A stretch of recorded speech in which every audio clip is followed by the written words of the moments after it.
Focused interview. The life of a professional sportsperson rests on your last game, your response to rehab when you get injured, and dealing with the pressure of playing at the top level. The way sports people deal with this while having to perform at the top level keeps us entertained and certainly keeps me very busy every single day.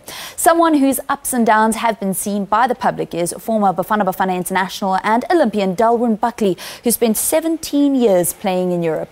His autobiography, My Life, penned with Myan Subrayan, was released in the first quarter of this year. He joins us now from our studio in Durban. A very good morning to you and welcome to Morning Live, Delron.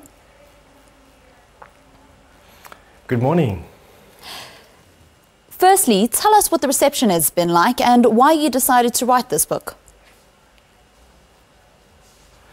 Well, actually, being a professional footballer, when I retired, I wanted to give something back to the country, and the only way doing about it is to put in a book. And I wrote a book about my life, all the obstacles I went through. So it's a story of hope, giving people in South Africa never to give up on their dreams. And if you have a dream, protected, no matter which living area you come from, if it's a bad area, a good area, is that you must always keep on fighting. And in my book, it helps people along the line, guidelines on all the obstacles I went through and I had to face, which I conquered. One which really stands out and which was brought to mind when I read this story this morning. Yesterday, the Australian sports community were left in shock because former Olympian and world champion from that country, Stephen Wooldridge, died at the age of 39 in a suspected suicide. Now, you know exactly what it's like to deal with depression, and I think depression in sports people is something that's not really spoken about, and it's something that you speak about in your book. Yes, I went through a very bad depression when I was transferred from Bielefeld to Dortmund in 2006. And well, you said it, especially around the world, it's hardly spoken about the athletes that go through this big pressure, depression, which they have to face. I mean, you get to a certain level and you become a public figure, you're in the media 24/7. And there's some athletes that can't handle that pace, and I was one of them. And for me, I fell into a big depression, and I actually wanted to take my life in 2006, which I thank the Lord that it didn't happen that way, and I came to my senses and I gave my life to the Lord and took another direction, and I came out of it. That's why I'm trying to help also athletes now at the moment that also going through this difficult depression, if it's either football, soccer, hockey, all kinds of sports. I mean, if you're going through it, you got to speak about it, and especially to get mental coaches. I mean, I'm working with Myan Subrayan, who wrote my book. Up till today, he still mentor me, coaches me, and puts me on the right track and direction, which athletes should have someone like that beside them. It's certainly a very honest account, and one other thing that's rather honest and an interesting story from the book is you represented South Africa twice at World Cups, and at one of them you felt a little bit of pain in your ankle, and instead of receiving a painkiller, you actually found out later it was a sleeping tablet. Tell us about that.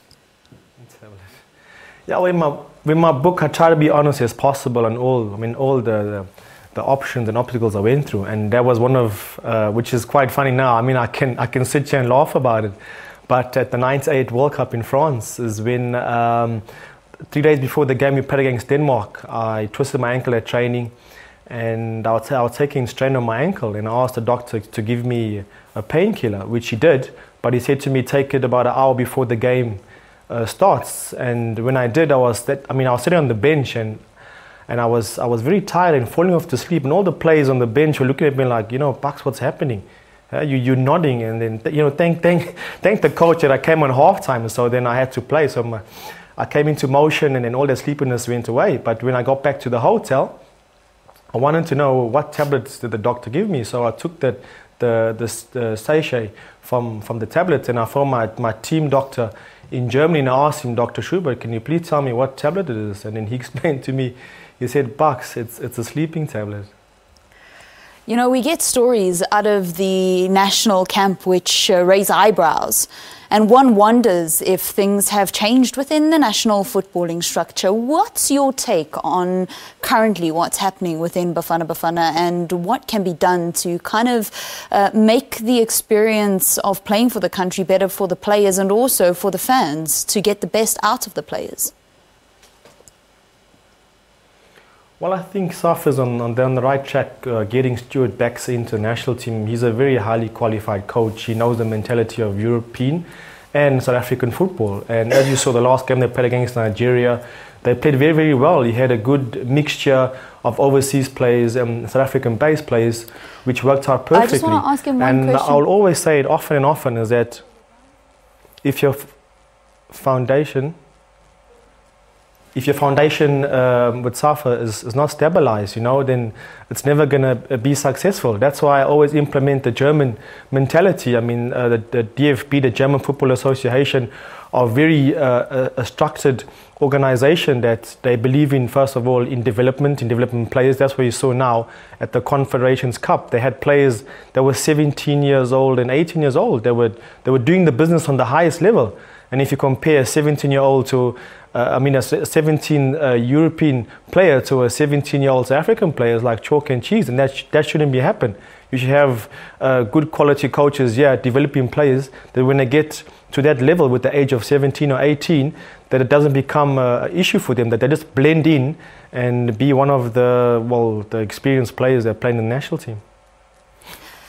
Delron, I know you spoke to one of my colleagues earlier on this year, Simon Burke, along with Myan Subrayan, and you said that one of your goals is actually to go into coaching, and with the ultimate goal of perhaps one day even leading Bafana Bafana. So how far are you in actually making that happen, to become a coach, to become a qualified coach, and to actually share your experiences and the knowledge that you've gained with South African players?